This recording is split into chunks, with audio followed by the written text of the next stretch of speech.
오늘 하나님께서 주신 말씀은 오바댜서 1장 1절서부터 4절까지 말씀입니다. 1장 1절서부터 4절까지 제가 봉독해 올리겠습니다. 제가 읽을 때에 여러분들도 마음속으로 성경을 펴고 함께 따라 읽으시기 바랍니다.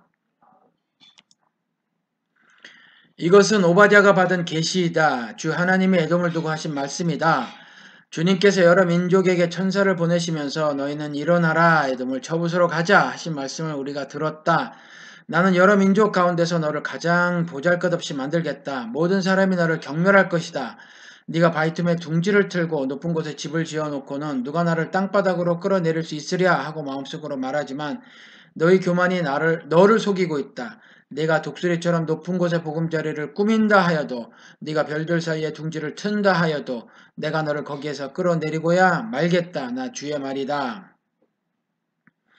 우리 잠시 기도드리시겠습니다. 하나님, 이 시간에 귀한 예배를 허락하시니 감사를 드립니다. 세계 도처에서 하나님을 신앙하는 사람들이 모였습니다. 이 하나님의 백성들의 마음을 주님께서 주관하여 주시고 오늘도 드리는 예배가 거룩한 예배가 되게 하여 주옵소서. 오늘 하늘의 말씀을 허락하여 주시고 하늘 말씀 주실 때에 하늘의 지혜도 함께 주시어서 작은 자교회 하나님 백성들이 하나님의 뜻을 잘 깨닫게 하여 주시옵소서. 예수 그리스도 이름으로 기도드렸습니다. 아멘. 오늘 설교 제목이 에돔이 망하고 나도 망하고입니다. 망하고 이야기입니다.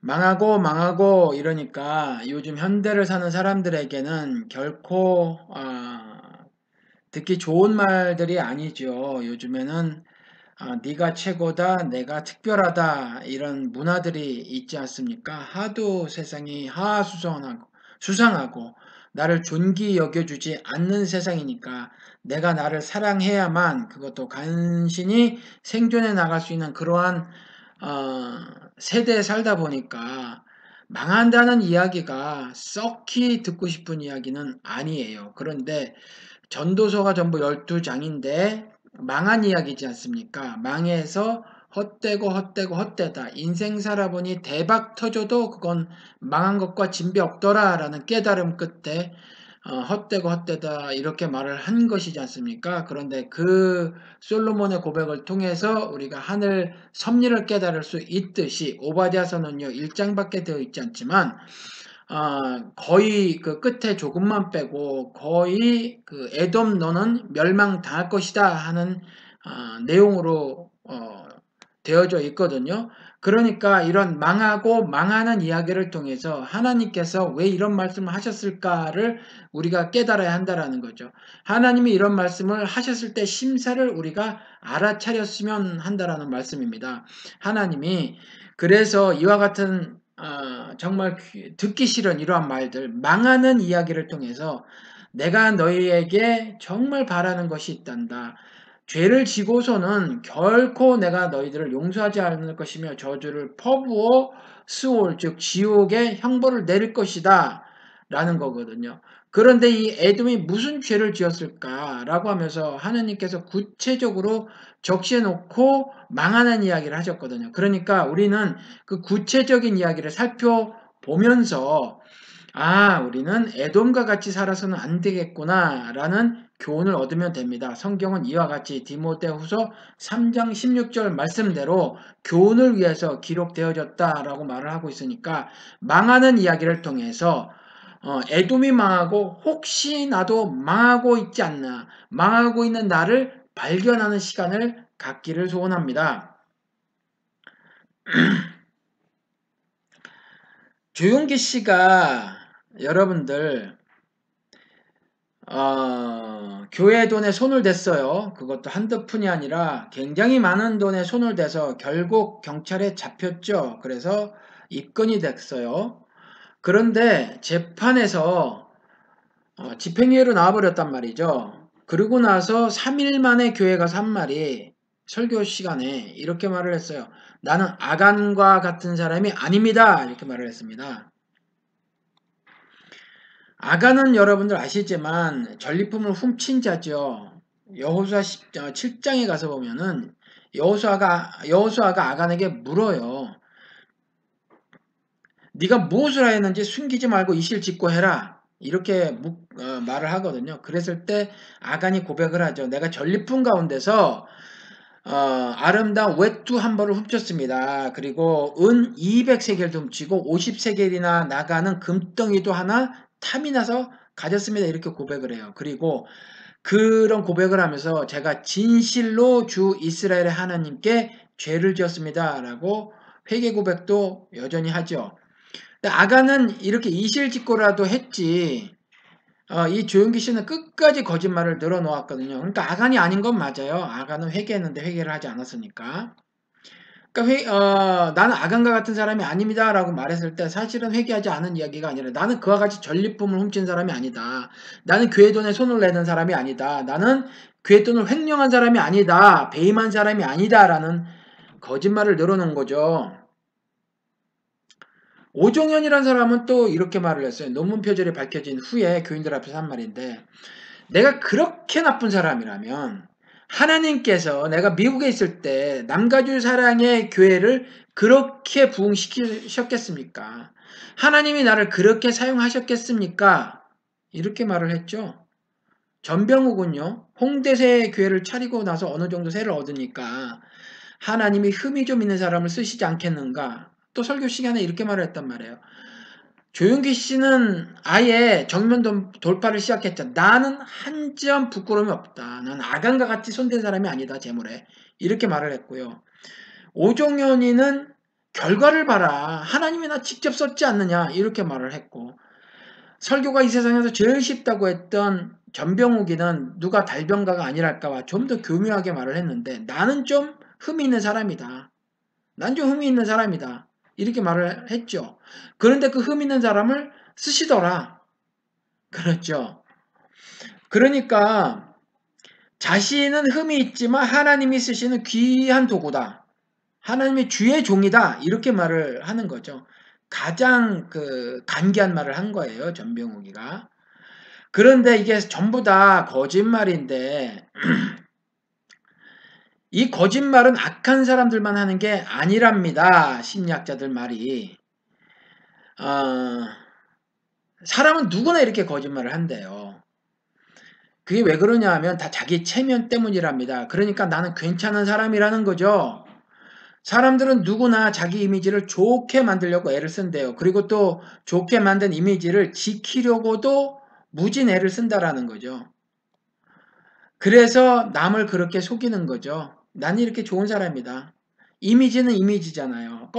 겉에 보이는 껍데기, 실제가 아니잖아요. 근데 그 이미지를 좋게 만들려고 하고 껍데기를 좋게 만들려고 거짓말이죠. 이미지 좋게 만든 것 자체가. 그리고 그 만들어진 이미지를 지키려고 남을 속이더라라는 거죠. 누구나 다 그런데요. 그런데 이렇게 남을 속이는 경우도 있는 반면에 자기를 속이는 경우도 있대요. 이걸 자기 기만이라고 한답니다.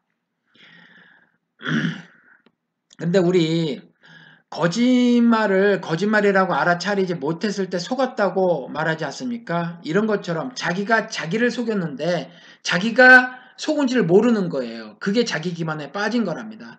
자기가 자기를 속이는데 자기가 알아차리는 건 그건 자기 기만이 아니래요. 그리고 이 자기 기만은요, 심리학자들 얘기가 자기를 속이는 이 자기 기만은 일정 부분 삶의 활력소가 된답니다. 긍정적인 측면이 있다라는 거죠. 왜냐하면 자기의 민낯을, 그러니까 부끄러운 자신을 바라보고 그게 마음이 불편하답니다. 그래서 자기 기만을 통해서 마음의 안정을 찾는데요. 뭐 일리 있는 말인 것 같아요.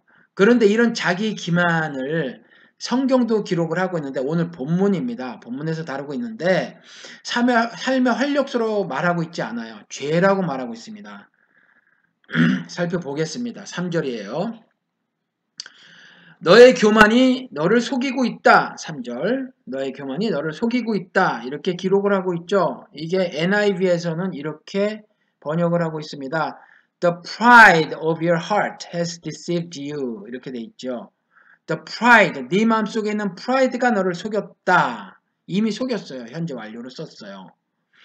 그러니까 프라이드는 자부심, 자긍심, 자랑 그런 뜻이지 않습니까? 미국 사람들은 부모들이 I'm proud of you 하면서 자녀들에게 난 네가 자랑스러워 라는 말을 종종 합니다. 그러니까 이런 자랑이 너를 속이고 있다 이렇게 말을 하고 있는 거죠. 번역을 해놓고 있는 거죠. 그리고 NASB 보면 The arrogance of your heart has deceived you 이렇게 써놓고 있어요. 그런데 여기 arrogance는 여러분 아시겠지만 오만이라는 말이거든요. 그러니까 너의 교만이 너를 속이고 있다. 이거와 비슷한 번역을 한 거예요. 그런데 오만, 교만이 나를 속인다니요. 자부심이나 자긍심이나 자랑이 나를 속인다니요. 이게 도대체 무슨 말입니까? 3절 전체를 한번 읽어보도록 하겠습니다. 네가 바위틈에 둥지를 틀고 높은 곳에 집을 지어 놓고는 누가 나를 땅바닥으로 끌어내릴 수 있으랴 하고 마음속으로 말하지만 너의 교만이 너를 속이고 있다. 나를 땅바닥으로 끌어내릴 수 없다. 왜냐하면 나는 바위틈에 둥지를 틀었기 때문이고 높은 곳에 집을 지어 놓았기 때문이다. 이렇게 말을 하는 거죠. 그런데 그런 오만이, 그런 교만이, 너의 그런 자부심이, 그런 너의 자랑이 너를 속이고 있다라는 거예요. 무슨 말씀이죠? 너를 땅바닥으로 끌어내릴 수 있다라는 말이에요. 그러니까 스스로 자기 교만에 빠진 이유가 바위틈에 둥지를 틀고 높은 곳에 집을 지어 놓았기 때문인데 둥지 혹은 집이 뭐 부, 명예, 권력 이런 거지 않겠습니까? 그렇죠. 그러니까 사회에서 이미 얻은 그리고 앞으로도 애를 써서 얻으려고 하는 부, 권력, 명예 등의 집을 바위 틈에 지어 놓았다라는 거죠. 그러니까 적의 공격을 당할 일이 없고 높은 곳에 지어 놓았어요. 그러니까 누구도 훔쳐갈 수 없다라는 거죠. 그러니까 스스로 프라이드가 생긴 것이고 에러건스가 생긴 거예요. 자긍심에 오만 자랑이 넘친 거죠. 솔로몬이 헛되다고 고백했던 지혜가 누구보다 승하더라 예루살렘에서 만난 그 누구보다 이렇게 말한 그러한 자긍심과 오만이고요. 그러한 허탄한 자랑을 하지 마라 하느님께서 말씀을 하셨다라는 거죠. 그런데 이러한 것들, 이러한 오만들, 이러한 자긍심들, 이러한 자랑들이 너를 속이더라. 너는 무너진다라는 거죠. 땅에 잡혀 끌려 내려온다라는 거예요. 누구처럼 하늘에 올라서 감히 싸움을 벌이려고 했던 옛뱀.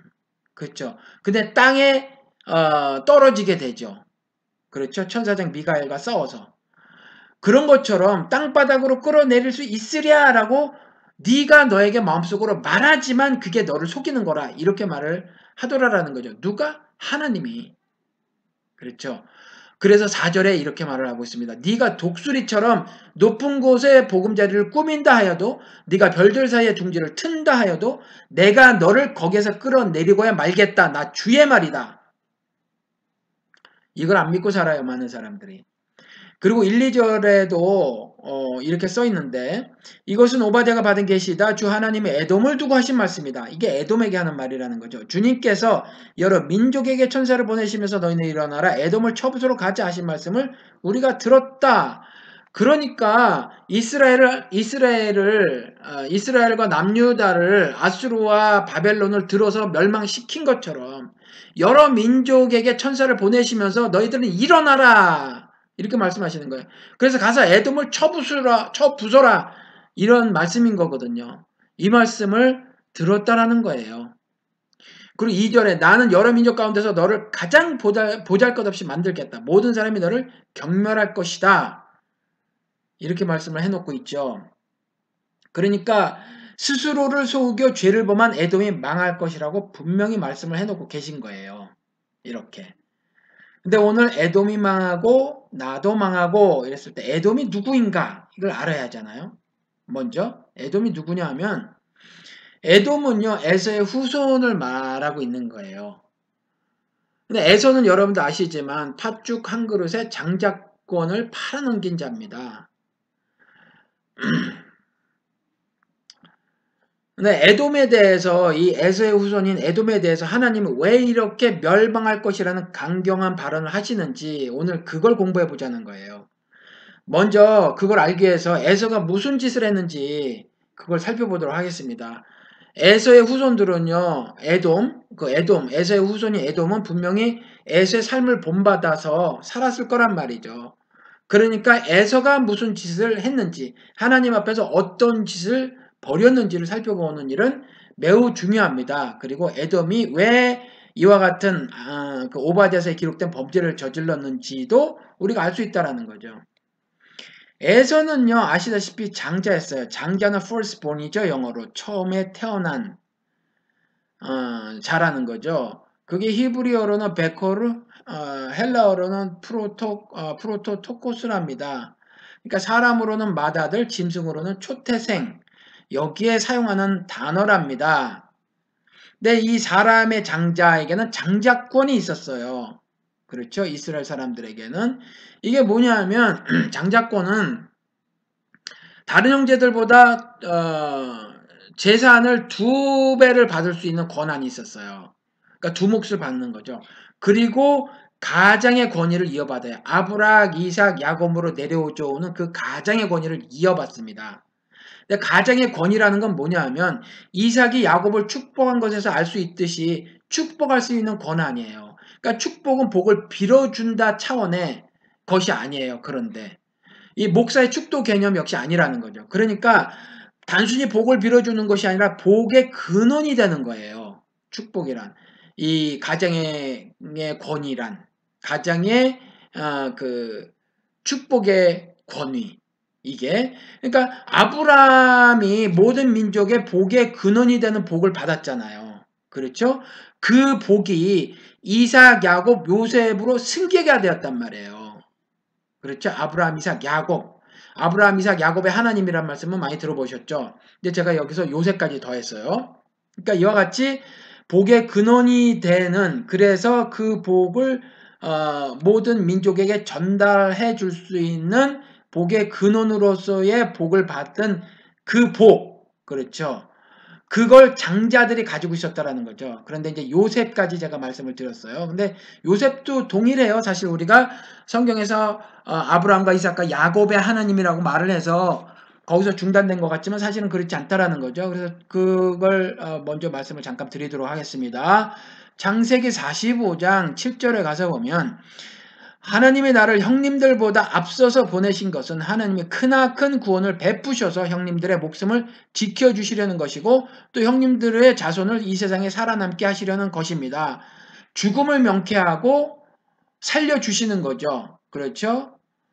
그것 때문에 요셉을 이집트로 형님들보다 앞서 보내신 것이다. 세상의 눈으로는 내가 팔려간 것이 아니라 하나님께서 나를 당신들 형님들보다 앞서서 이 땅에 보내신 거다. 무엇 때문에 크나큰 구원을 이루시기 위해서 나를 구원의 도구로 사용하신 것이다 라는 거죠. 그렇죠. 그러니까 여전히 복의 근원의 복을 요셉이 갖고 있었고 승계된 복을 가지고 있었고 가장의 그 복을 가지고 있었다라는 거죠. 그리고 역대상 5장 1절 2절에서는 이것을 분명히 선언하고 있어요. 읽어드릴게요. 이스라엘의 맏아들 루벤의 아들은 다음과 같다. 루벤은 맏아들이지만 그의 아버지의 잠자리를 더럽혔으므로 그의 맏아들의 권리가 이스라엘의 아들은 요셉의 아들들에게 넘어갔고 족보의 맏아들로 오르지 못하였다. 유다는 그의 형제들보다 세력이 크고 그에게서 영도자도 났으나 맏아들의 권리는 요셉에게 있었다. 라고 기록을 하고 있다라는 거죠. 그러니까 요셉 역시 아브라함, 이삭, 야곱 다음에 이어지면서 복의 승계를 이어서 받았다라는 거죠. 그리고 이 복의 근원이 되는 것은 대속함으로 성취가 돼요. 대속함으로. 출애굽기 34장 20절을 볼까요? 증명하고 있습니다. 나귀의 첫 새끼는 어린 양으로 대속할 것이요. 나귀의 첫 새끼 역시 대속하려면 어린 양으로 해야 한다. 즉 대속은 속전을 내고 목숨을 건지는 거지 않습니까? redeem. 그러니까 나귀의 첫 새끼를 살리고 싶으냐? 그러면 어린 양으로 대속하라라는 거죠. 어린 양으로 값을 치르라는 거거든요. 그리고 나서 짐승과 동일하게 너희 아들들 가운데도 맏아들 역시 모두 대속해야 한다라고 기록을 하고 있습니다. 아무도 빈손으로 나와서는 안 된다. 아무도 내 앞에 빈손으로 나와서는 안 된다. 하나님 말씀이라는 거죠. 그렇죠? 그러니까 다 속전을 내야 된다라는 거예요. You shall redeem all the firstborn of your sons. 이렇게 기록을 하고 있다는 거죠. 여기서도 redeem 쓰고 있죠. 대속. 속전을 내고 목숨을 건지는 걸 말을 하는 거예요. 그래서 redeem의 명사 redemption이 구원을 말을 하고 있지 않습니까? 그러니까 그 대속이라는 거, 복의 근원이 되는 이 대속함은 이 구원에 관한 권세라는 거죠. 권위, 하늘 권위를 가졌다라는 거예요. 이 장자들에게는 이게 있었다라는 거예요. 그래서 이 축복권이 사실은 구원권이다. 이렇게 말을 할 수 있죠. 근데 이 구원권이라고 해서 뭐 그리스도의 십자가 대속 구원 같은 그런 것이 아니라 왜 교회에게 땅에서 풀면 하늘에서 푸는 권세를 주셨잖아요. 그런 것 같은 거예요. 그러니까 좀 더 설명을 드리면 그래서 예수 그리스도를 장자, 맏아들 이렇게 말을 하는 거죠. 영어로 firstborn이라고 말을 하는 거죠. 그래서 이 구약의 장자권은 그림자예요. 그리스도가 실체죠. 이걸 골로새서 1장 18절에서 말하고 있습니다. 그분은 교회라는 몸의 머리이십니다. 그는 근원이시며 죽은 사람들 가운데서 제일 먼저 살아나신 분입니다. 영어로 firstborn among the dead. 죽은 사람들 가운데서 firstborn, 처음 난 자다라는 거죠. 그래서 개역개정에서는 그렇게 번역을 하고 있어요. 죽은 자 가운데서 가장 먼저 난 자다. 왜냐하면 그분이 만물 가운데서 으뜸이 되시기 위함입니다. 라고 해놓고 있죠. 그런데 여러분도 아시지만 예수는 죽은 자 가운데서 가장 먼저 살아나신 분이 아니에요. 나사로가 있었잖아요. 요한복음 11장에. 그리고 마가복음 5장인가에 가서 보면은 회당장에 12살 난 딸이 있었단 말이죠. 그렇죠? 그러니까 죽은 자 가운데서 처음 살아났다. 먼저 살아났다. First among the dead라는 말은 순서를 말하고 있는 게 아니야. 이 first라는 말이, firstborn이란 말이 복의 근원이라라는 말이에요. 복의 근원. 그러니까 그가 복을 얻어서 다른 사람이 복을 얻는다라는 거죠. 아브라함이 복의 근원이 돼서 사람들이 모든 민족의 복을 얻는 거고 그 구원권을 이삭에게 승계가 됐고 이삭이 야곱에게 승계했고 야곱에서 요셉에게 승계되는 이와 같은 절차가 있었고요. 승계 절차가 있었고 이것들을 통해서 그 대속이라는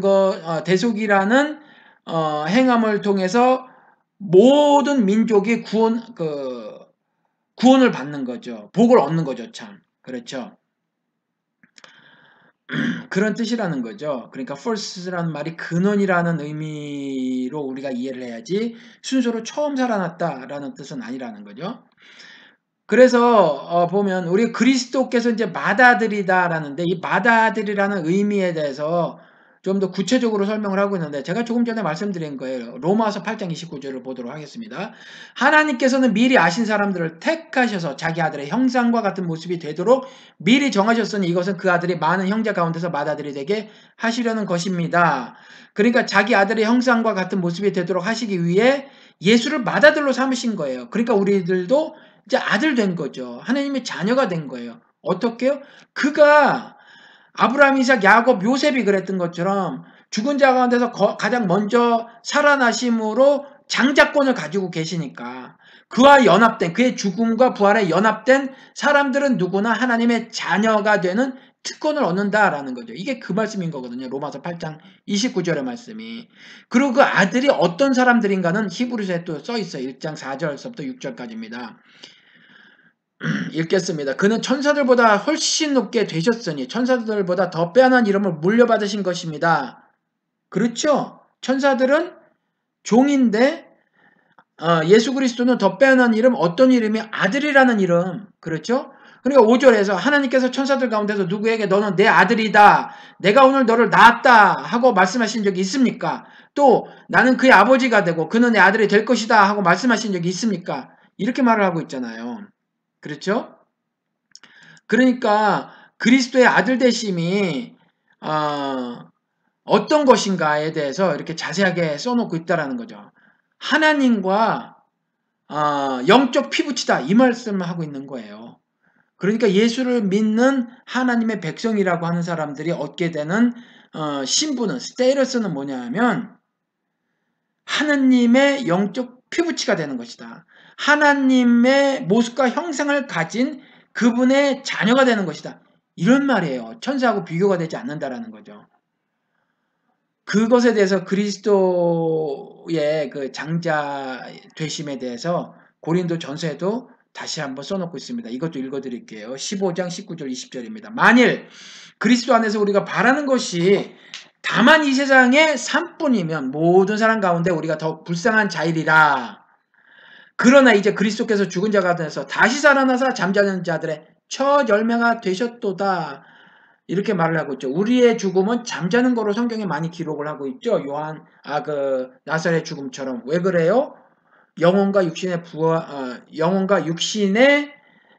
분리라서 그래요. 죽음이. 그래서 안식일 교회 교인들이 말하는 것처럼 육신이 죽으면서 영혼이 죽는다고 얘기를 안 해요. 영혼이 죽으면 잠자는 게 아니잖아요. 그렇죠?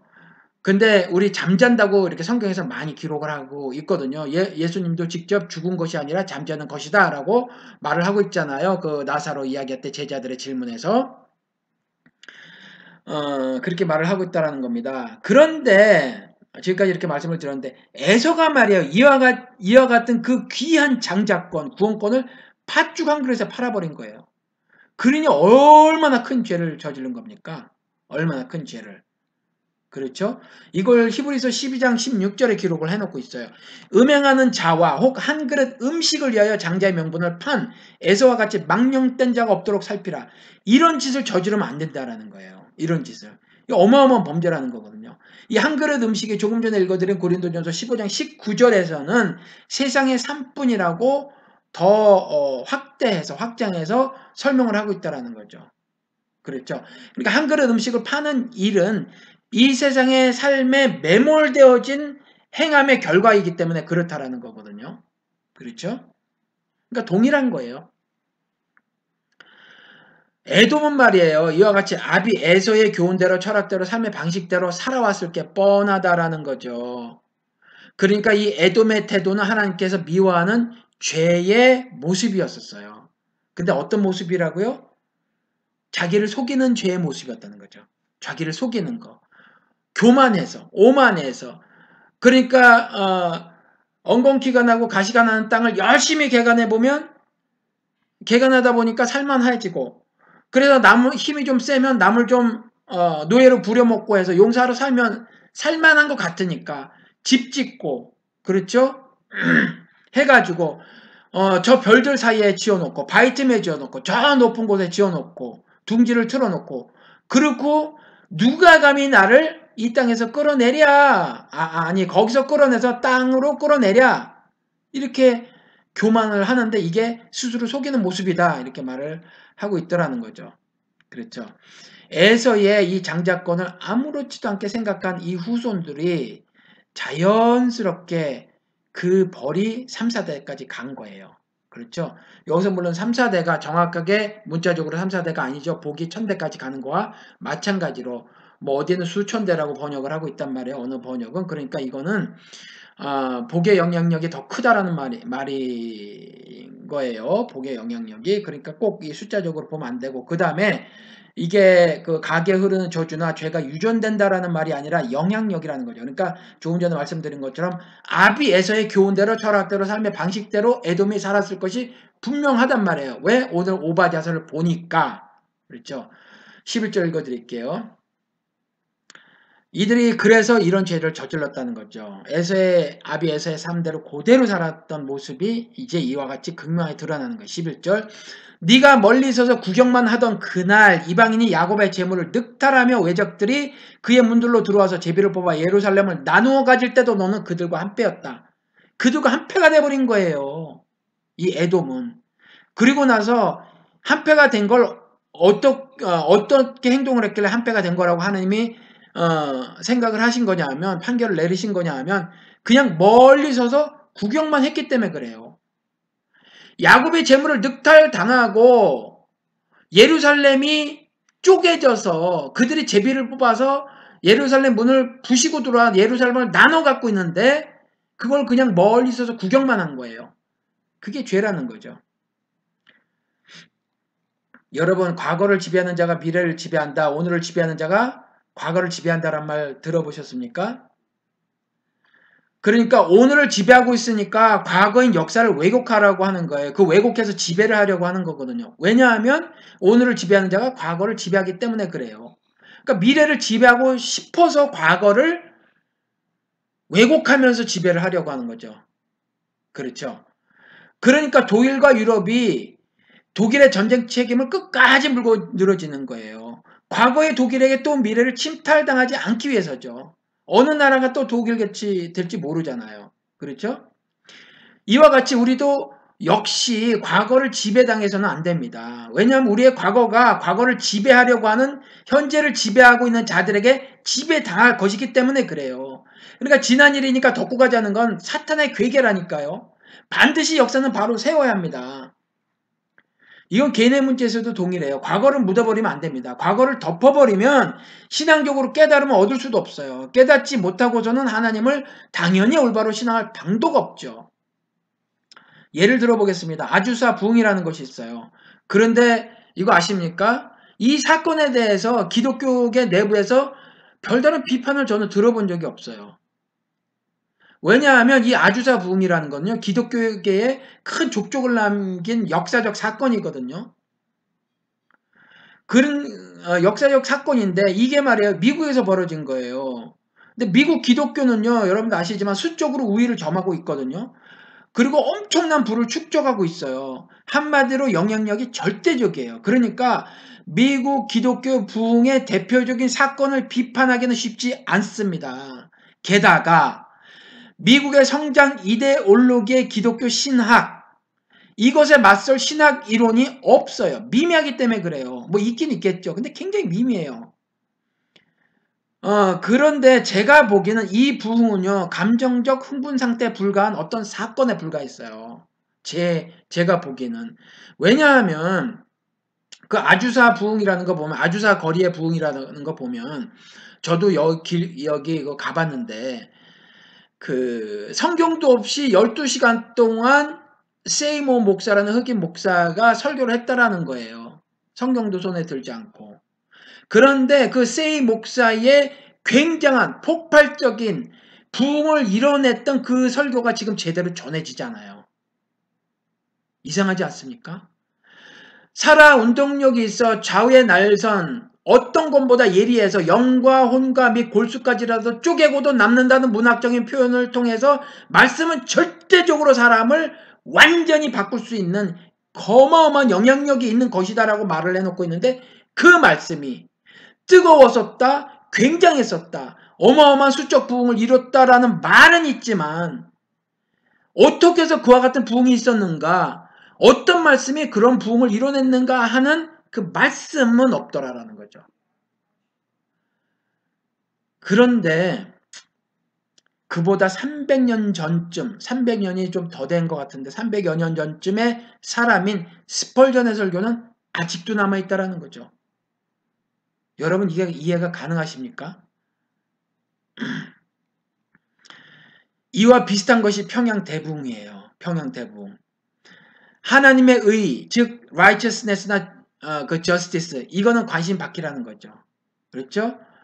의리나 의, 그리고 어떤 공의, 이런 거는 관심 받기고 눈물의 폭발이 있었을 뿐이라고 좀 개인적으로 생각하는데 이 평양 대부흥 역시 비판의 소지가 다분하다라는 거죠. 그런데 안 하고 있다라는 거죠. 그냥 자랑만 하고 있어요. 길성주 목사는 그래서 비판을 받아 마땅하다라는 거죠. 이런 과거를 비판하지 않으니까 전두환이라는 희대의 살인마를 을지문덕에 비유하는 한경직이 추앙을 받게 되는 거예요. 믿음의 후손인 우리들이 평양 대붕을 붙들고 있고 길선주를 붙들고 있는 우리들이 결국 전두환을 추앙하는 기독교계의 한 이론으로 살아가고 있다는 겁니다. 여러분 한경직이 추앙받는 이유가 뭐예요? 설교를 잘해서예요. 말을 잘하는 거죠. 그 사람의 설교집이 아직도 남아있잖아요. 또 하나는 뭐죠? 검소해서 템플전상을 받았다면서요. 50만 불 받았대요. 근데 이 상금을 사회에 환원했답니다. 그런데 이 검소한 거 말이에요. 사회에 환원한 거. 이거 그리스도께서도 그랬잖아요. 부자가 내는 그 돈, 그거 무관심하고 과부가 내는 두랩돈, 그거 칭찬하셨거든요. 그렇죠? 그리고 설교자라는 거, 행함에 따라야지 전두환 따위나 그 살인마, 그렇죠? 그 광주에 가보면 150 몇 개 무덤이 있어요. 그런데 기록으로는 700 몇 명이 죽은 것으로 나타난단 말이죠.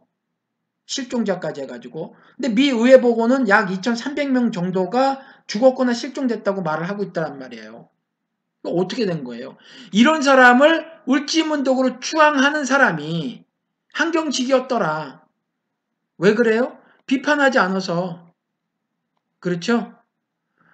과거를 지배하는 자가 미래를 지배하고 오늘을 지배하는 자가 과거를 지배하는데 우리는 그냥 잊고 사니까 멀리서 구경만 하고 그러니까 그렇죠? 방관적으로 살아서 그렇다라는 거예요.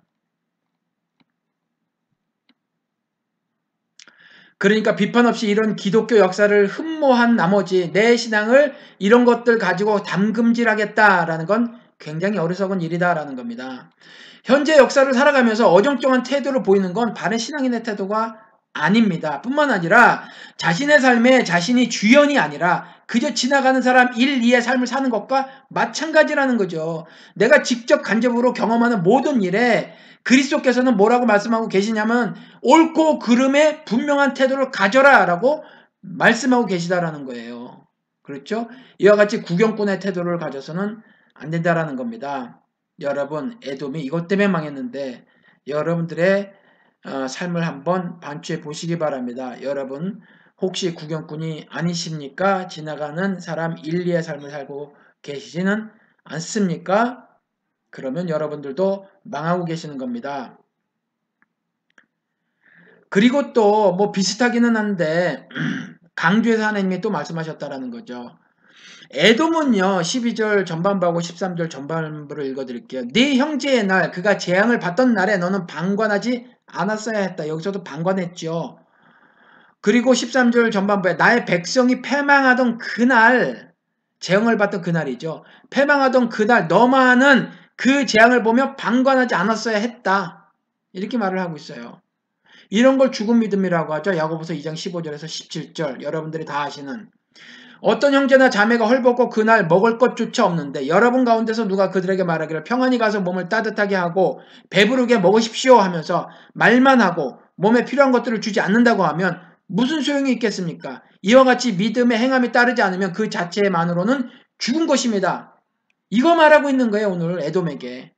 너는 방관하지 않았어야 했다. 방관하지 않았어야 했다. 재앙을 보면서 패망을 보면서 이렇게 말을 하고 있는 거죠. 여러분 미국은요 서방 국가 중에서 유일한 반공 국가입니다. 사회주의가 발도 못 붙이는 나라예요. 현 대통령 오바마가 대통령 되려고 출마를 했었을 때 공격당한 것 중 하나가 사회주의자라는 것이었어요. 사회주의자가 아님에도 불구하고. 근데 사회주의는요 사회를 해친다고 미국 사람들은 믿어요. 그리고 사회주의자는 사회의 구성을 해치는 사람으로 인식하고 있습니다. 그런데 이번에 대통령 선거에 샌더스라는 사람이 출마를 했는데 출마를 선언하고 지금 운동을 벌이고 있는데 선거운동을 하고 있는데 자신을 사회주의자라고 공공연하게 말을 하고 있다는 거죠. 그런데 미국인이 열광해요. 아마 미국 역사상 처음이지 싶습니다. 근데 이 샌더스의 선거 캠페인은요, 두 단어로 압축됩니다. 여러분들 뭐 그 사람의 연설을 들어보신 분은 아실 거예요. 이 사람이 두 단어를 말을 하는데 뭐냐 하면 도덕과 정입니다. 그러니까 moral하고 justice죠. 조금 아까 제가 하나님의 의라고 말했을 때 righteousness하고 justice를 말씀을 드렸죠. 그러니까 정의, 공이라는 거죠. 그러니까 이 사람은 지금 자본주의는 도덕적이지 않고 정의롭지 못한 것이라 이렇게 외치고 있는 거예요. 그런데 이게 지금 먹히고 있는 거예요. 이 자본주의 국가에서. 그러면서 이가 예를 드는데 뭐냐면 월마트 주인의 재산이 미국 인구 3억 중 1억 3천만 명이 가진 재산 총액보다 많답니다. 그리고 2013년, 2014년 2년 동안에 미국의 상위 15명이 15명의 부가 1750억 달러 증가했대요. 어마어마하죠. 근데 이에 반해서 미국인은요, 저도 미국에 살아서 그런데 매일을 돈 때문에 불안한 하루하루를 보내고 있다는 거예요. 정말 그래요, 지금 미국 사람들. 그리고 이 사람이 말하는 것이 미국은 인류 역사상 최고의 부를 축적한 그런 나라다. 그런데 6명 중 1명이 결식아동이다. 아파도 보험이 없어서 병원에 가지 못한 사람이 부지기수다. 이렇게 말을 하고 있어요. 그리고 흑인 이야기를 몇 개를 더 하던데, 고등학교 졸업 못하는 수도 엄청 많고, 고등학교를 졸업한 18살에서 21살까지 흑인 중에서 그 직업을 갖지 못한 사람의 수가 무려 51%다. 이렇게 말을 하고, 뭐 제가 지금 잊어먹었는데, 그, 여러 가지 그 흑인의 그런 그 자료들을 갖고 와서 얘기를 하더라고요. 그러니까 가장 그 저소득층, 그렇죠? 사지로 내몰린 사람들 이야기도 막 하는 거예요. 그러면서 이건 도덕적이지 않고 정의롭지 않다 이렇게 얘기를 하는데 이 사람이 지지를 받더라라는 거죠. 이 샌더스가 민주당 후보로 결정 날지 아닐지 모르겠어요. 그리고 나고 난다고 하더라도 대통령이 될지 안 될지도 모른다라는 거죠. 그리고 또 더 문제는 미국은요, 대통령이 아니라 여론이 1위, 그리고 의회가 2위, 그리고 대통령이 세 번째의 권한을 가지고 있다. 되게 이렇게들 말을 하거든요. 그러니까 대통령이 된다고 해도 자신의 말을 실천할 수 있을지 모르겠어요. 의회에서 잡으면 못하는 거거든요. 그런데 아무튼지 처음에 낮은 한 자릿수로 시작한 지지율이 지금은 1위를 달리고 있더라라는 거예요. 이거는요, 저소득층 일부만 귀를 기울여서는 이 지지율을 확보할 수 없는 거거든요. 중산층이 자신의 일이 아님에도 불구하고 귀를 기울여주고 있는 거예요, 지금. 그렇죠. 미국이 변했으면 좋겠습니다. 한국에 양화대교라는 노래가 있습니다. 내용이 이렇더라고요. 뭐 자이언티라는 젊은 가수가 부른 노래인데 저는 그것도 들어보고 또 거미라는 여성 가수가 부른 것도 들어봤는데 여성 가수분이 여성이라 그런지 감성 돋게 노래를 부르더라고요. 또 그 자이언티라는 그 남자 젊은 가수는 슬픈 노래임에도 불구하고 뭐라고 해야 되나 좀 담담하게 뭐 흡사 뭐 별거 아닌 양 그렇게 하는데 그거는 그거대로 또 매력이 있더라고요. 그런데 아무튼 그 감성이 아주 많이 돋는 그 여성의 노래를 들어보니까 조금 마음이 좀 그렇더라고요. 내용을 보니까 이렇습니다. 아버지는 택시 드라이버랍니다. 그런데 아버지 어디냐고 여쭤보면 항상 양화대교랍니다. 그렇게 대답을 하신대요. 그리고 새벽에 돌아오시는데 주머니에 항상 라면땅과 별사탕을 가지고 오셨대요. 근데 기껏해야 그런 거죠. 라면땅만 모르시는 분 많으실지 모르겠어요. 옛날에 먹을 거라고 간식이라고는 이것밖에 없었어요. 근데 매일같이 새벽에 집으로 돌아오신답니다. 그걸 기다리고 있었대요. 그리고 자신은 엄마하고 아빠 그리고 뭐 누나들 오빠들 이렇게 그리고 자신 막둥이 귀염둥이인데 이렇게 가족이 있고 이 가족을 소개하면서 이렇게 말을 합니다. 행복하자, 행복하자, 아프지 말고 행복하자, 아프지 말고 행복하자 이렇게 반복을 합니다. 그리고 2절에 가서 내가 돈을 버네, 돈을 다 버네, 이렇게 시작을 합니다. 엄마 100원만 했던 내가 돈을 번다, 이렇게 말합니다. 그때에 자기가 아버지 주머니에 있었던 별과자와 라면땅을 기다렸듯이 이제 우리 엄마 아빠 심지어 강아지도 나를 바라보네, 이렇게 고백을 합니다. 전화가 옵니다. 어머니입니다. 내 아들, 내 딸 잘 지내니? 이렇게 물어옵니다. 어디냐고 또 물어오십니다. 그랬을 때 내가 대답을 합니다. 나 양화대교 이렇게 대답을 합니다. 그리고 나서 또 혼자말로 말을 합니다. 엄마 행복하자. 아프지 말고 좀 행복하자. 이렇게 말을 합니다. 그리고 또 그때는 아무것도 몰랐네. 다리 위를 건너는 기분을 어디시냐고 여쭤보면 항상 양화대교. 난 이제 서 있네 그 다리 위에. 이렇게 후렴이 이어집니다. 아버지도 나도 양화대교에 있는 거죠. 뭘 말하고 있습니까? 변하지 않는 현실을 말을 하고 있는 거죠. 그리고 행복하는 거, 여행 가서 행복하자, 돈 벌어서 행복하자, 사회에서 성공해서 행복하자가 아닙니다. 그저 아프지 말고 행복하자예요. 이것도 꿈이라고 볼 수 있습니까? 변하지 않는 현실, 가난도 대물림 되지 않습니까? 안 되면 되게 하라. 군대에서 이런 말 했어요. 하도 군사문화가 사회를 지배했던 시절이 있었으니까 이게 일반인들 사이에서도 입에서 입으로 전해졌었죠. 지금도 마찬가지입니다. 사회에서 직장인들에게 하는 말이 반드시 목표를 이룬다는 생각으로 포기하지 마라.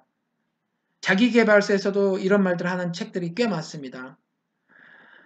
여러분, 대학생들이 광화문에 텐트를 쳤대요. 돈이 없어서 고향에 못 가는 대학생들이 광화문에서 지내겠다고 텐트를 쳤답니다. 근데 텐트를 쳤는데 행사를 하나 마련했답니다. 뭐냐 하면 바위를 가져다 놨대요. 그리고 그 옆에 계란 한 편을 역시 가져다 놨답니다. 그리고 지나가는 사람들에게 계란으로 바위를 쳐보라고 했대요. 계란으로 바위를 아무리 친다들 바위가 깨집니까? 변하지 않는 현실을 말을 하고 있는 거죠. 그것에 절망하고 있는 젊은이들이 자신의 삶이 이렇고 자신들의 심사가 이렇다라는 걸 그 행사를 통해서 사회 어른들에게 말을 하고 있는 거죠. 이런 이웃들을 모른 척 할 것입니까? 미국은요, 샌더스가 나오니까 열광을 하더라라는 거죠. 그리고 그런데 우리는요, 아버지가 양화대교에 있었는데 나도 양화대교에 있습니다. 기껏해야 아프지 말자. 아프지 말고 좀 행복하자. 이건 소박하다는 단어도 쓸 수 없는 겨우 이 정도의 꿈을 가지고 사는 변하지 않는 현실, 이 절망스러운 현실, 이런 사지로 내몰린 이웃들을 우리는 모른 척 할 것입니까? 에돔이 그랬던 것처럼. 여러분, 강정, 밀양, 세월호, 4대강, 성노예로 끌려간 어머니들, 수십 명의 직원이 사망한 삼성, 여러 군데의 철탑 농성 노동자들의 철탑 농성, 이게 전부 남의 일입니까? 우리가 관심 밖으로 둬야 할 일입니까? 이웃을 돌아보지 않는다면 죽은 믿음이라는 거죠. 그리고요, 또 에돔은요, 이런 범죄를 저질렀습니다. 구원에 대해서 너무나 아무렇지도 않게 생각했던 이들이니까 그랬던 것 같아요. 12절 하반부입니다. 유다 자손이 몰락하던 그날 너는 그들을 보면서 기뻐하지 않았어야 했다. 기뻐하지 않았어야 했어요. 그 유다가 고난받던 그날 너는 입을 크게 벌리고 웃지 않았어야 했다. 기뻐하지 않았어야 했고요. 입을 크게 벌리고 웃지 않았어야 했어요. 근데 그들이 그랬다라는 거예요. 왜 그래요? 자기는 높은 자리에 있으니까, 바위틈에 둥지를 틀었으니까, 높은 자리에 집을 지어놨으니까, 별 사이에 둥지를 틀었으니까, 용사가 돼서 그들과 다른 사람을 살고 있으니까 다르다라는 거죠. 흡사 누구요? 요나처럼, 선민의식에 쩌들었던 요나처럼 하나님 억지로 잡아다 끌어놨지만 저들이 어떻게 망하나 보자, 하면서 언덕에 올라서 한번 보려고 했던 그 요나, 선민의식에 쩌들었던 요나. 그런데 하나님 어째셨어요? 니느에 있던 그들을 내가 어찌 아끼지 아니할 수 있더냐 12만. 그렇게 말씀하셨잖아요. 다르다라는 이 생각, 바리새파 사람들이 이 생각을 가지고 있었다니까요. 누가복음 18장 여러분 다 아시잖아요. 11절 읽어드릴게요. 바리새파 사람은 서서 혼잣말로 이렇게 기도하였다. 하나님 감사합니다.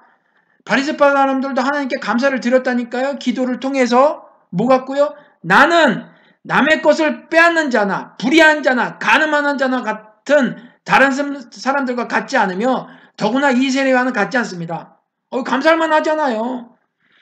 남의 것을 빼앗는 것도 아니고 불의한 짓도 저지르지 않고 가늠하지도 않는데 그런 사람들과 다르게 인생 살 수 있도록 하늘의 신앙을 부어주시면 감사합니다. 그리고 권세를 가지시고 그 텍스 컬렉터, 그렇죠? 세리의 입장에 세리의 삶을 사는 이 자와도 같지 않은 거예요? 당연히 감사하죠. 그런데 이걸 갖다가 하나님이 뭐라 그러시더라. 왜요? 이 사람은요, 자기가 이와 같이 다른 것을 말이에요. 그렇죠? 이와 같이 이렇게 다르다라고 생각한 거. 이건 안 된다라는 거예요. 이렇게 다르다라고 생각한 거. 왜요? 그러면 세상을 사랑하사 독생자 예수를 이 땅에 파송한 하나님은 뭐가 되며 그들을 위해서 십자가에 스스로 달려 죽으신 예수는 뭐가 되며 제자들에게 나처럼 너희 십자가를 지고 각각 너의 골고다 언덕을 올라가라라고 하는 예수는 뭐가 되냔 말이에요. 그리고 그렇게 따라 산 제자들은 뭐가 되냔 말이에요. 그렇지 않아요? 죄인들과 겸상했던 예수가 뭐가 되냐 그 말씀을 드리는 거예요. 그러니까 이와 같이 나는 저들과 달라 저들과 달라라고 하는 이런 배타적인 거 이건 안 된다라는 거예요. 그렇죠. 구별되는 거 속으로 그냥 기도하고요. 그리고 그들과 겸상하는 모습이어야 되는데 멀리 떨어졌었다라는 거죠. 멀리 떨어졌었다. 그래서 이는 성전 안에 들어가고 성전 바깥에 있는 사람에게 너 손을 잡고 성전 안으로 들이면서 이들은요 그 성전 안에서 예배를 드려야 된다. 예배를 드리고 제사를 드리고 기도를 해야 된다고 생각을 했잖아요. 손 잡고 들어갔었어야 마땅하잖아요. 근데 그냥 바깥에 서서 무관심했다라는 거죠. 그리고 난 저와 같은 사람들과 달라라고 했던 걸 하나님은 질책하시는데 그게 오늘 이 말씀이라는 거죠. 난 이렇게 살 수 있으면 이가 얼마나 기뻐했겠냔 말이에요. 이 바리새인이. 그렇죠. 근데 이런 건 안 된다라는 거예요. 너는 웃지 않았어야 한다. 기뻐하지 않았어야 한다. 라는 거죠. 유다 자손이 몰락하는 그날, 그가 고난받던 그날 그랬으면 안 됐다라는 거죠. 시리아에 어제 보니까 러시아에 공습이 있었어요. 이미 엑소도스가 진행이 될 만큼 사람이 살 수 없는 지역이 되어버렸거든요. 그런데 또 공습을 했어요. 그럼 어떻게 살아요, 여러분? 그런데 이런 시리아를 바라보는 미국인 기독교인들 가운데서요. 저렇게 죽어가는 것이 하나님의 뜻이라고 생각하는 사람이 적지 않습니다. 아마 제 생각에는 한국 기독교인들 가운데도 상당수가 그렇게 생각할 것 같아요. 오히려 그들의 멸망을 바라고 기도를 하고 있는지도 모른다라는 거죠. 제가 너무 오버한다고 생각하실지 모르겠지만 한복 입고 춤추는 사람들 보면 광화문에서 충분히 이런 사람들 숫자가 많이 있을 거라고 봐요. 이런 사람들 보고 합동 측 통합 측 누구 하나가 비판을 했습니까? 안 했잖아요. 한통속이라는 얘기죠. 그러니까 이렇게 난 달라 이렇게 하면서 말이에요. 그 죽어가는 사람들을 보고 그렇게 기뻐하고 하면 안 된다라는 거죠. 그리고 또 하나 13절 B에 가서 보면 이렇게 또 하나님이 언급을 하고 계십니다. 나의 백성이 패망하던 그날 너는 그 재산에 손을 대지 않았어야 했다. 이제 나중에 죄를 짓다 못해서 유다가 망하는 그때에 유다의 재산에 손을 대버리더라 이 에돔이. 그렇죠. 유업을 다 나눠줬음에도 불구하고 일본이요 여러분 아시죠? 우리나라를 점령하고 토지 개혁 등을 통해서 국민과 국가의 재산을 모두 뺏어갔죠. 그런데 이 일본이 망했단 말이에요. 망하면서 미국이 3년 동안 우리나라를 지배합니다. 미군은요 우리나라 해방군이 아니라 점령군으로 왔어요. 미의회 보고서가 그렇게 말을 하고 있습니다. 그런데 이 지위가 아직도 그대로예요. 아직도 그대로. 그래서 주한 미군은요 남한을 점령하고 있는 점령군이에요. 점령군의 지위를 갖고 있다는 거죠. 그래서 소파 비자를 그대로 갖고 있는 거예요. 그들이 어떤 범죄를 저질러도 우리는 체포할 수 없죠. 그렇죠. 점령군의 지위를 가지고 있어서 그래요. 일본 총독부 순사와 동일한 거죠. 그렇죠? 근데 아무튼 미국이 한반도에 와서 3년을 지배를 했는데 이때에 일본이 가지고 있었던 재산을 모두 미군정이 가져갔어요. 그리고 이 재산 즉 적산을 맘대로 나눠 주기도 했다라는 거죠. 이 중에서 신앙 공동체라고 하는 사람들이 이걸 받은 것도 있어요. 영락교회. 영락교회가 건물을 받았죠. 그리고 한국 최초 신학교라고 하는 협성신학교, 지금의 한국감리교신학대학교죠. 이 사람들이 건물을 미군정으로부터 무료로 받았다라는 거예요. 이렇게 하면 안 돼요. 작게나마 협상을 통해서 세를 내고 그냥 사용만 했어야 되는 거죠. 그 건물이 누구 건지 어떻게 알아요? 그 사람에게 도로 돌려줘야 하는 신앙적인 윤리를 갖고 있었어야 하죠. 그걸 왜 받아요? 그러면 안 되는데. 그렇죠? 똑같은 거예요. 나의 백성이 패망하던 그날 너는 그 재산에 손을 대지 않았어야 했는데 손을 댄 거예요. 이들이. 박정희 정권 시절에는요.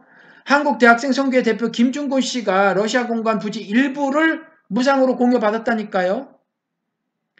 그러니까 러시아 대사관 부지 일부를 제공받은 김중건 목사는요. 1969년에 어떤 짓을 저질렀냐 하면 박정희가 삼성 개헌을 고려하고 있을 때 청와대를 방문해서 아직 시작하지 않았는데 삼성 개헌을 민족을 위한 하나님의 뜻 이렇게 조언까지 했다니까요. 그러면서 적극적으로 박정희 활동을 지지했어요. 이런 짓을 저질렀다는 거죠. 빌딩에. 그리고 요즘 보면요. 교회 간에 교인 뺏어오기 전쟁을 벌이죠. 교인을 많이 뺏어오면 하나님이 역사하셨다고 박박 우겨댑니다. 그리고 그 은혜를 찬양한다며 설레발 치는 거죠. 교회의 침탈적 전도가 이제 더 적극적인 모습을 띱니다. 그래서 기업 간의 적대적 인수합병의 모습도 보이죠. 대놓고 계약을 체결하지 않지만 수가 약한 교회에 더 많은 프로그램을 장착한 다음에 적극적인 세일즈를 통해서 그 교회로부터 교인들을 빨아들이는 거예요. 그래서 교회 옮기기를 권유하는 사람이 적지 않아요. 심지어 강요하는 일들도 적지 않습니다. 신천지를 나무랄 일이 아니에요. 여러분들 교회가 많아지면요. 세속적 권세가 커지고 돈이 많아지죠. 그 이외에 다른 아무런 신앙적 모습의 변화는 없습니다. 아니 오히려요. 수가 늘어나면서 악한 모습을 더 가지게 됩니다. 여러분 말씀을 드릴게요. 윤택한 교회 생활이 결코 깨끗한 신앙생활을 보장하지 않습니다. 윤택한 교회 생활이 하나님의 뜻대로 살아가는 정말 건강한 신앙생활을 결코 보장하지 않아요. 여러분 돈에 욕심내면 안 됩니다. 남의 교회 망가뜨리면서 권세 얻고 부를 축적하기 위해서 그저 교회 키우는 거 이게요 오늘 에돔에게 한 말이라니까요. 나의 백성이 패망하던 그날 너는 그 재산에 손을 대지 않았어야 했다. 근데 그때도 손을 댔고 지금도 손을 대더라. 그리고 더 나가서 14절에 도망가는 이들을 죽이려고 갈라지는 길목을 지키고 있지 않았어야 했다. 그가 고난받던 그날 너는 살아남은 사람들을 원수의 손에 넘겨주지 않았어야 했다. 이제 더 나가서 에돔이 적극적으로 범죄를 저지르네요. 그렇죠. 망하니까 무서워. 이방인의 손에 외국인의 손에 죽임을 당할까 무서워 도망가는 그 유다인들을 길목을 지키고 있더라니까요. 그리고 잡아서 원수의 손에 넘겨주더라. 에돔이요. 현대에는 뉴라이트 목사들 그리고 뉴라이트 성향을 보이는 뉴라이트 회원이 아닌 목사들 이 사람들은 정치 권력과 유착을 어마어마하게 바라죠.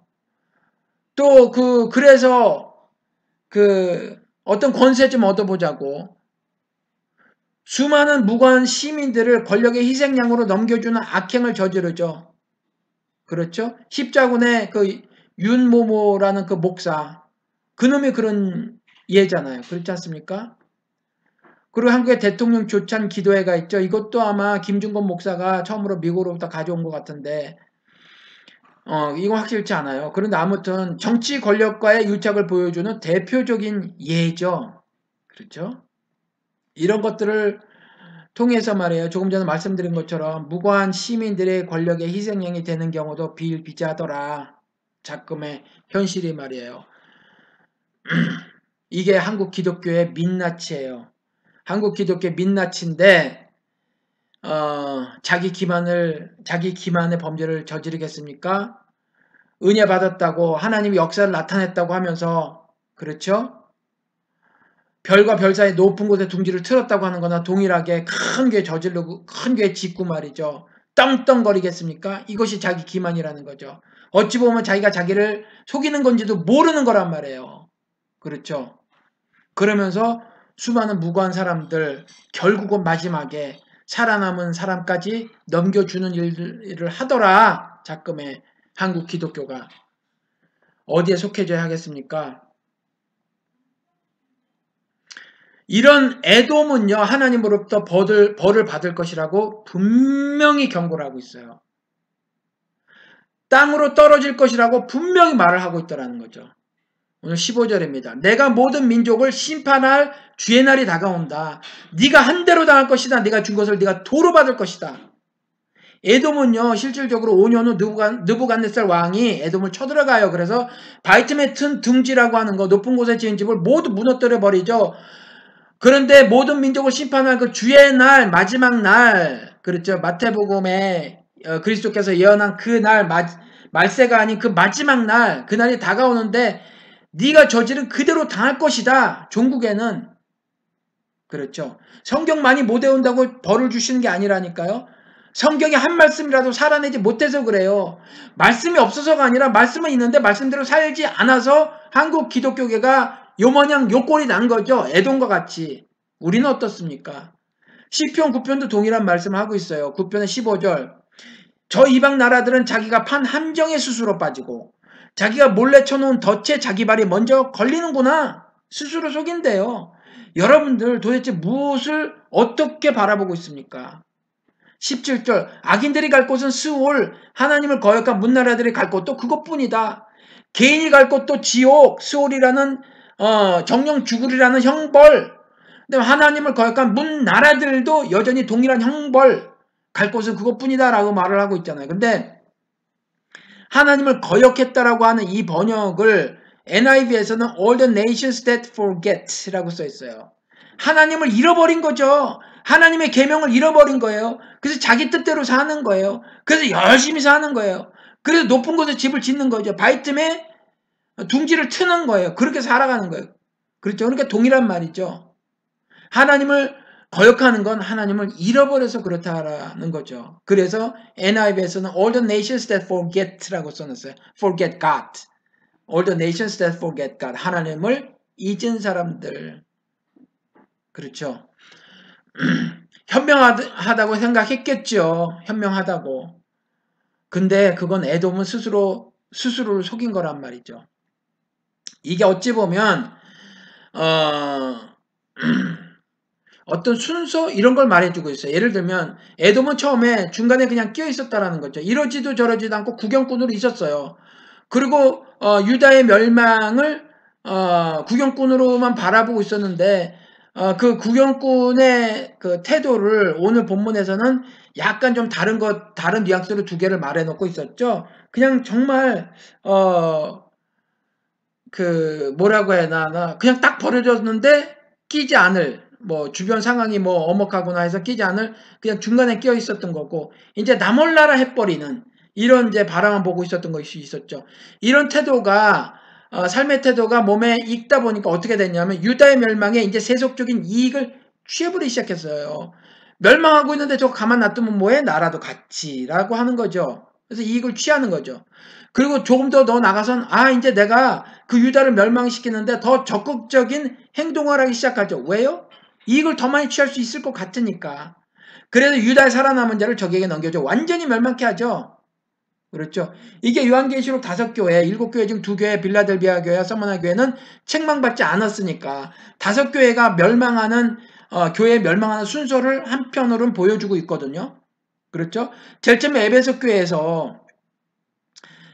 교회가 그 첫사랑을 잃었단 말이에요. 근데 어디서 떨어졌는지 몰라요. 작은 실수를 한 거죠. 작은 죄를 저지른 거예요. 근데 하나님이 봐주신단 말이에요. 그리스도께서 가서 찾아봐 이랬어요.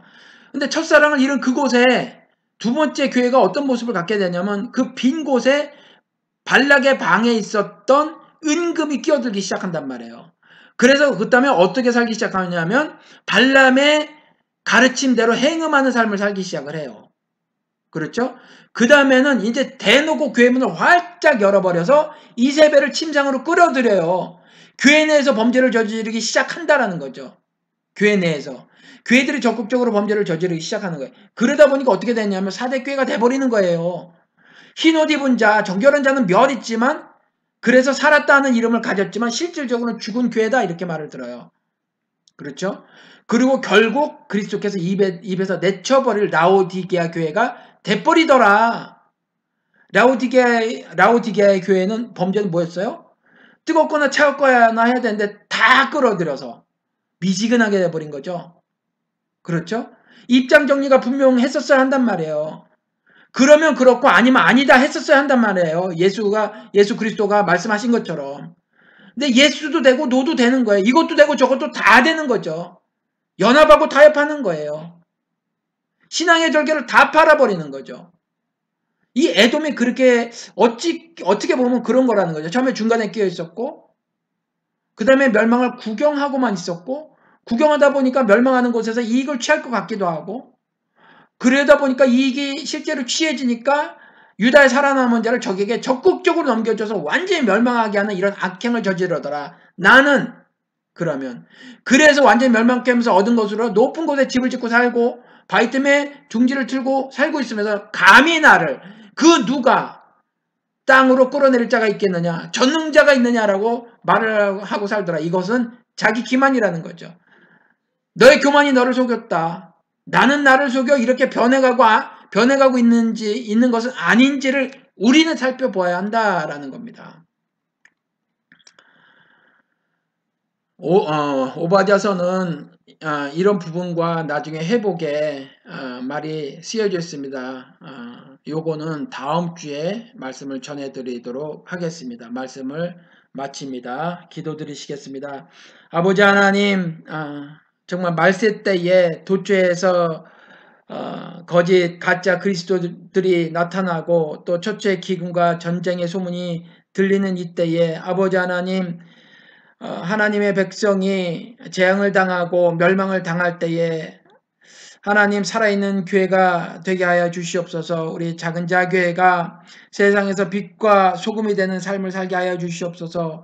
에돔의 망하는 교훈을 통해서 이제 어떤 것이 망하는 모습인가를 구체적으로 배웠고 깨달았으면 더 이상 에돔과 같은 죄를 저지르지 아니하며 온전히 하나님의 말씀과 또 계명과 법도와 규례대로 살아가는 교회가 되게 하여 주시옵소서. 아버지 하나님, 세상의 빛과 소금으로 살라 하셨으니 이제 세상에 나가 이웃들의 아픔과 고통을 돌아보는 아버지 하나님, 귀한 하나님의 백성의 삶을 다 살아낼 수 있도록 믿음의 믿음을 더해 주시기를 간절히 기도드립니다. 하나님 아버지, 크신 사랑과 은혜를 베풀어 주시옵소서. 하나님의 크신 사랑과 그 사랑을 죽음으로 이루신 예수 그리스도의 은혜와 그 하나님의 사랑과 그리스도의 은혜를 날마다 먹이시고 공급하시는 우리 성령 하나님의 작은 자 교회의 하늘을 향해 소망을 품고 사는 성도 여러분들의 삶 위에 지금부터 영원까지 함께하여 주시기를 다시 오실 귀하신 예수 그리스도 이름 받들어 간절히 기도드렸습니다. 아멘.